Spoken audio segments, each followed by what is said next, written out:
มาสวัสดีครับพ่อแม่พี่น้องปองปายถือสิคนมาพอกับเวลาที่คือเก่ามากับพี่น้องวันนี้มากินใส่หมูย่างนะครับเนี่ยกับแกล้มอย่างชั้นดีเลยครับน้ำจิ้มซีฟู้ดแล้วก็มันจะมีผักบุ้งนะครับพี่น้องที่ขาดไม่ได้ก็คือข้าวเหนียวมะไม่ได้อยู่ใกล้กินน้ำมันพี่น้องแซ่บๆเลยกินในกับบุ้งยังร้ายพี่น้องปากก็ไหลครับพี่ตั้มกดแซ่ให้เวลาเด้อพี่น้องจะให้เวลาทำคลิปต่อไปจะได้ผู้ติดตาม10,000 คนนะพี่น้องนะพอได้มีรายได้ของเขามากินน้ำมันเนี่ย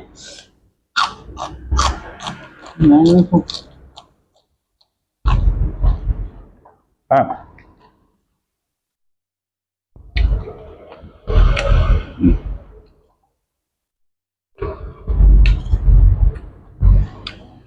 อันนี้ทำไงล่ะน้ำจิ้ม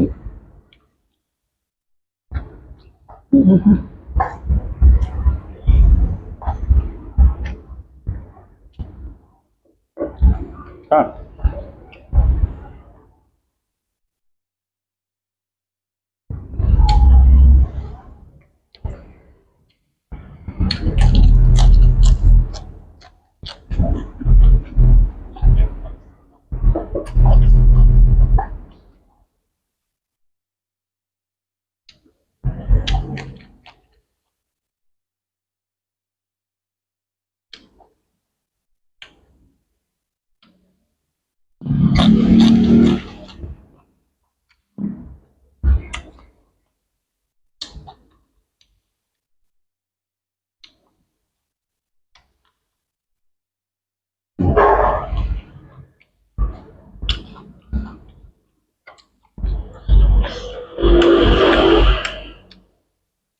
ขั่วเลย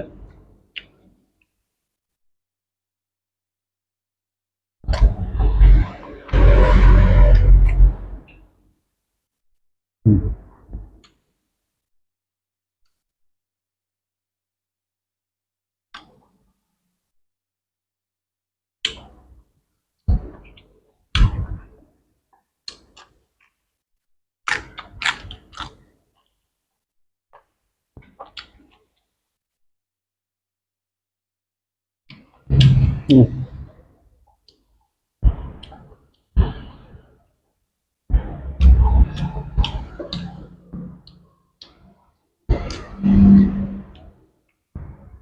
ร่อยมากมือกับคนตก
แค่เข้า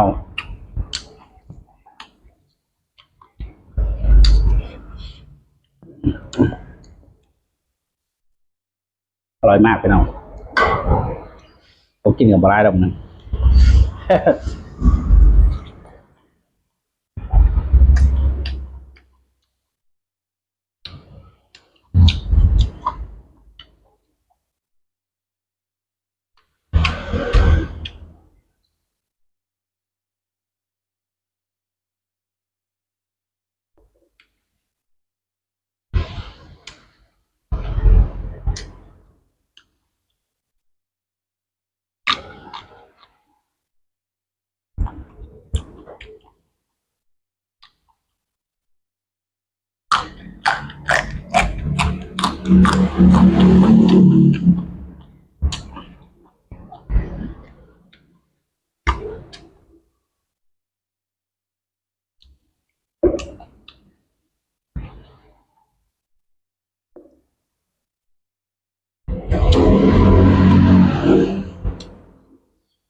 ครับพี่น้อง